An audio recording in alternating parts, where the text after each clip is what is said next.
Namaskar. In this video I will talk about concentration. Concentration is a philosopher's stone. Whatever it touches turns into gold. If you employ concentration in your mundane activities, in your work, in your projects, they become successful and fruitful. And also if you have concentration meditation becomes interesting, joyful, peaceful, beautiful. You don't want to stop. You just sit and you will say 1 minute more, 1 minute more, 1 minute more. But the development of the concentration requires a certain attitudes. And some attitudes have to be rejected. In this video I want to talk about this. I will start with saying that we have one brain for all sorts of occasions in life. When you go to buy a loaf of bread in the shop, you use the same brain. When you go to do your job, you use the same brain. When you meditate, you use the same brain. So we carry different states of the mind and of the brain from one activity to another. From the shop, from the supermarket, I carry that state of mind, that alignment, that special tuning of the mind and the brain to the job, from the job to the family, from the family to the meditation. So everything affects everything else. So when you do meditation, and if you develop the concentration, if you develop the ability to concentrate, it will affect everything. There is no choice. It's very logical and very clear understanding. So in meditation we will work with our concentration. But first let us fix the attitudes. When people start to do meditation, they have expectations. They start for some reason. Maybe my doctor has advised me, you have psoriasis, you have to do meditation to control it. Or you about to have a nervous breakdown, you have to do meditation. You are in a state of stress, do meditation. Then okay, I learn meditation. Then I have expectations. I will sit down in meditation and I will experience beautiful, profound peace. Or maybe I'm from a younger generation and I'm thinking, this meditation process will open the doors into the beautiful world of mysticism and spirituality. I will see golden light, rainbows and Capricorns, and we'll see the astral world. So I have that expectation, I sit in my meditation, but nothing really happens. The same brain that I used to go to buy a loaf of bread in a shop is there in the meditation. The same habits, the same thoughts are going on in my mind. And I'm struggling with my thoughts. I'm not experiencing any peaceful state. Nothing like that. So I make two conclusions, either of them. One, this meditation technique does not work. I better find something else.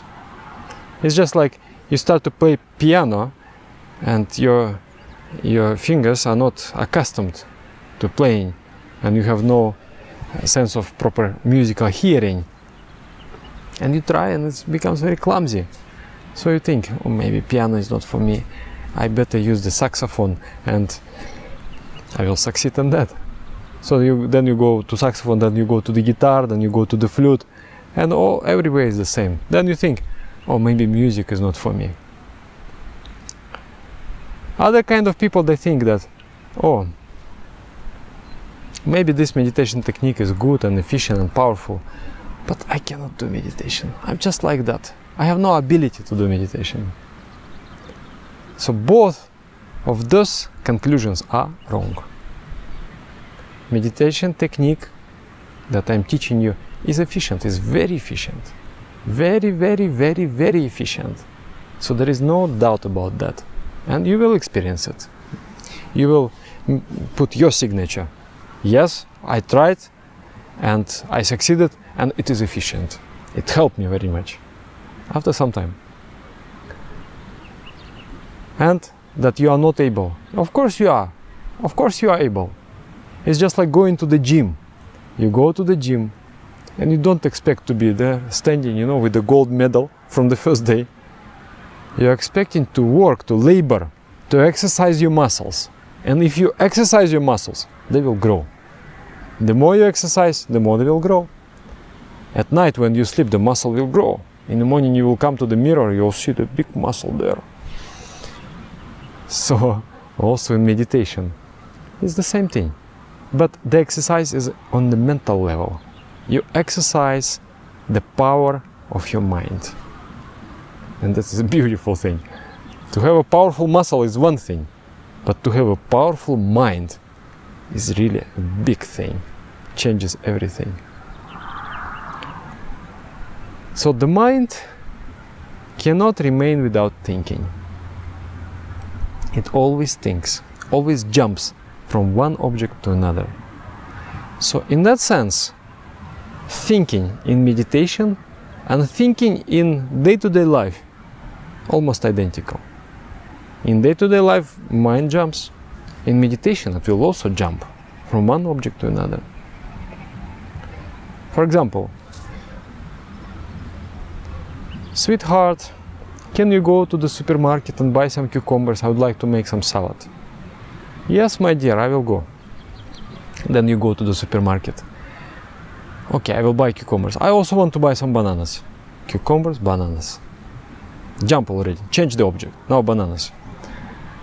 Bananas come from where they grow? They come from Ecuador. There is a mark in there, Ecuador. Oh, in Ecuador, already jump another. In Ecuador, people speak Spanish. It's a part of Latin America. You know, in Los Angeles also there are so many Spanish speaking people. Oh, in Los Angeles, my very, very good friend is staying. And that friend of mine, he's a poet. Every day he writes poetry. He helped me to have an appreciation of the poetry. He introduced to me such great poets as Rabindranath Tagore, Rumi. So you see, where is the cucumbers and where is the Rumi? So many jumps are there. The mind jumps. Cucumbers, bananas, the Ecuador, Spanish language, Los Angeles, my friend poet, Rabindranath Tagore, Rumi. This is the line. Yogis call the mind a mad monkey that drank some wine and has been stung by the scorpions. Very restless. The mind is restless. But every thought that you think is not free. It's not free. You are charged for that. Every thought. And I describe the nice consequence of thoughts. They may be a nasty one also. And depending on the nature of the thought, you may burn little energy or you may burn a lot of energy. Like for example, if you fear something, if you hate, if you worry, if you are in a state of anxiety, it burns a lot of energy. And sometimes you are not done any work, you have not done any work, but you are so tired by the end of the day because you have been burning and burning and burning and burning on the mental level, on the physical level also. The brain is one of the most energy consuming organs in our body. It's like that. So the mad monkey is having a party at our expense. We have to pay for the whimsical behavior of that mind. It does not give you joy, does not give you happiness, does not give you peace, does not give you any efficiency. Just spends and spends and spends. So you have to tame that mad monkey. Now, in meditation, the thinking is similar. The only difference is that in that meditation there is a center. Concentration with center. Thinking with center. I may deviate, I may go somewhere, but still I am always coming back to the center. For example, I'm going to supermarket, cucumbers, banana. I'm meditating, but I'm going to the supermarket. Huh? So when I'm meditating, I'm having an object of meditation. Mantra, repeating the mantra, taking the ideation of the mantra. But then somehow I'm going to the shop. Cucumbers, bananas, Ecuador, Spanish language, Los Angeles, my friend poet, Rabindranath Tagore, Rumi. Now, the awakening. I understood. Oh, what am I doing? I am doing meditation actually. So why I'm there? And then when you woke up, you make an effort and bring the mind back to the object of meditation. So again you meditate, maybe for 3 seconds you're able to hold the concentration on real object of meditation, but then again you go somewhere. You go, and then you come back. So this movement of the mind resembles a flower of chamomile. It becomes like that. So what happens here? Here, two abilities of the mind are exercised. One is called awareness. It's the ability to be aware of what's going on. What am I thinking right now? If you're aware, if you know what you're doing, you are able to manage it. You are able to direct your mind. But if you don't know what is going on, if you don't pay attention to it, then you are at the mercy of the mad monkey. It's just like there is a ship in the ocean. The ocean is stormy, and there is a man, steering the wheel, directing the ship. And there are so many waves in the ocean. And that man with the wheel, the driver, he is quite drunk. He's a good seaman, but he's drunk. So he knows where to go and how to go, but he's drunk. So time to time he falls asleep. And when he awakes again, he discovers that the ship is going somewhere else. Then he will make an effort, use the steering wheel, and bring the ship again on the course. So in this way, many times he will sleep and wake up, sleep and wake up. And somehow his ship proceeds towards the goal. But many times there are some deviations.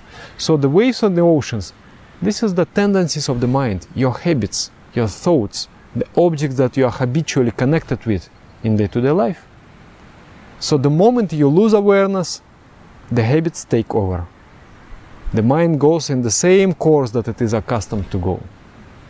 But since you're exercising that ability, since you have that resolve, that determination, I'm going to stay on the course.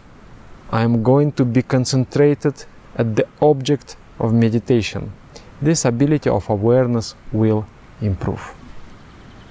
And you will discover, after 1 week of practice, the same thing will happen. Cucumbers, bananas, the Ecuador, Spanish language, Los Angeles, my poet friend. You didn't go to the Rabindranath Tagore and Rumi, and now you come back.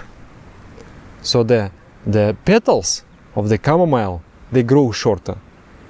The longer you meditate, they grow shorter and shorter and shorter. After 3 months, cucumbers, bananas, I'm meditating, then come back.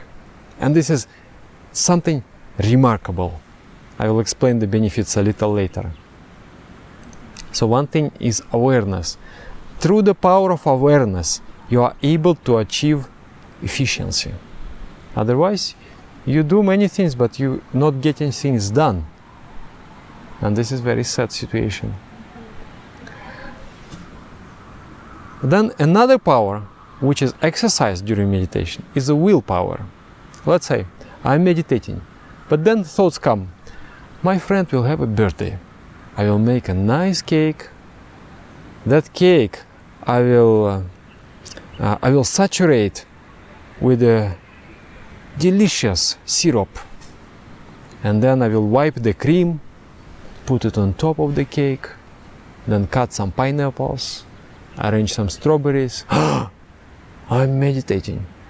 Then you try to pull the mind back to the source, to the original idea of meditation.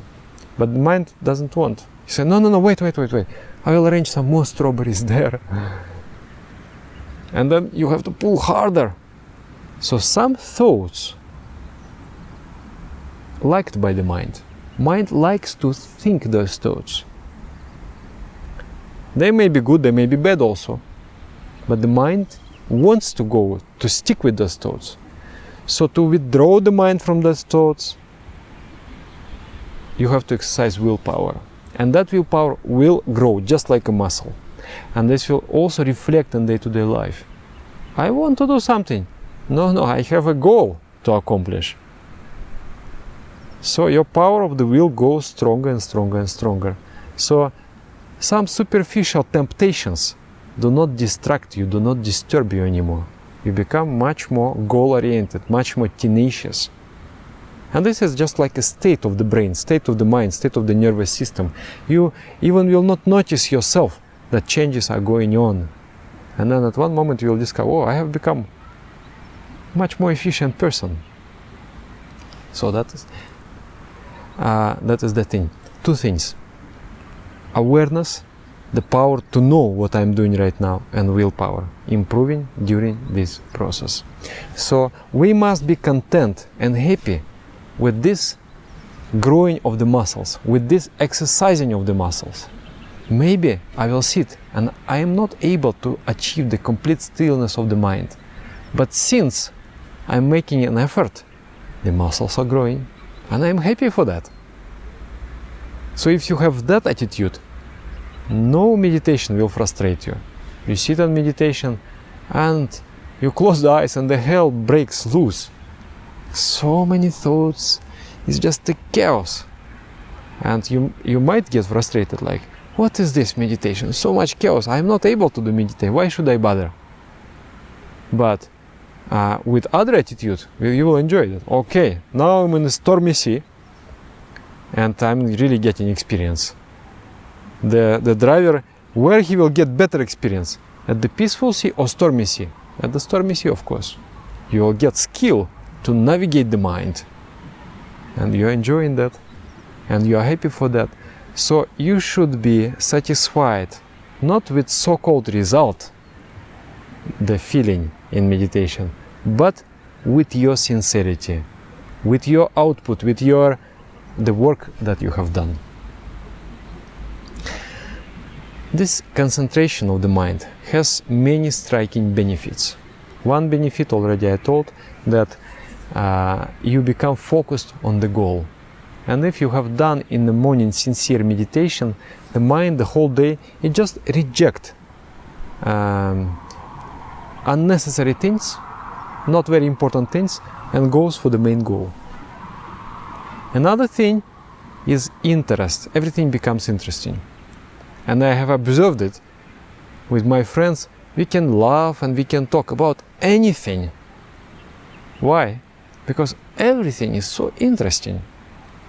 For example, you read a book, some very entertaining book like a Harry Potter or something, but you have no concentration. You fall asleep. You don't enjoy it. Let's say you are reading some difficult, maybe not so interesting book, like theoretical mechanics, the physics, but you have concentration. You understand each and every sentence, each and every equation. The mother will tell you, hello, John, come and eat some. I made some cookies. Mom, wait, I want to solve a couple of more equations. It has become interesting because you are able to understand, you are able to grasp. And why you are able to grasp? Because you are able to hold the direction of your attention in one place. Through that, you get the understanding. That is another thing.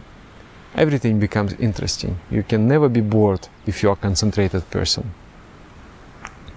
You get joy, feeling of joy. When these petals of the chamomile decrease, you just feel this inner spontaneous joy. You don't know why, but you feel joyful. Also peace. Because the mind is not running like that. Mind is staying at one place. And also when you are concentrated in meditation, you are piercing through, I will call it, it's just like a crust of crudeness. The mind is just agitated. But below the surface, there is a peace and there is a beautiful spiritual existence. That's about the Capricorns. Maybe you will not see the Capricorns, but you will have that feeling, that mystical feeling of love and bliss, profound peace, profound meaning. Also intuition.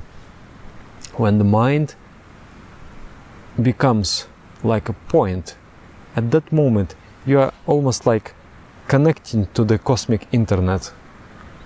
And so many understanding, realizations, revelations occur to your mind. You say, oh, I understood this. You will see that after half a year of meditation, you become much wiser person. And you'll surprise yourself, oh, how come I became so wise? Because of your intuition is working its path to the surface of the mind. Before that, there is no choice. Too much movement. It's like a radio, you know. There are so many disturbances there, and you cannot catch the main wave. You cannot listen to the song. Similarly, intuition is always there. In our minds, we have deeper knowledge, every one of us. Every one of us is so wise, actually. But so much clutter, so much noise, so much disturbances on the superficial layers of the mind. So when you clear those disturbances, intuition awakes. And there are many more benefits. Maybe 100 benefits are there if I start to list them. But it is enough for now. I think this already, if we get that, is fantastic. So, your homework is to change your attitude. Don't expect in meditation anything, but expect that you will do your best. Every meditation approach with a positive mind. Whether the mind is peaceful, okay, good, nice, you will have nice feeling, or mind is restless, then you will have nice labor, nice work, nice workout, and your muscles will grow. So have that absolutely positive attitude towards meditation. And when you sit, exercise the willpower, exercise the awareness power. I will bring my mind to the point. I will bring my mind to the standstill. This is your homework. And there are some additional videos explaining difference between meditation and relaxation and so on. You check them out on this level, and then we will see on the next level. There I will explain how to assume a posture, such a posture in meditation that will automatically improve by 50% your concentration power. And that is also very, very important. In meditation, there are no unimportant things. Yogis experimented for thousands and thousands of years. And during those thousands of years, they have discovered many important things that we have to apply to win over in this battle with the mad monkey. And when the mind has become tamed, has become obedient to you, that life is just the flow of enjoyment, everything is so fantastic. So thank you very much. I hope this gives you a new outlook. Namaskar. Meditate, concentrate, be aware, stay with that so much awareness. And if you go out, then when you discover, just gently bring the mind back. And again, with patiently and strongly also. Namaskar.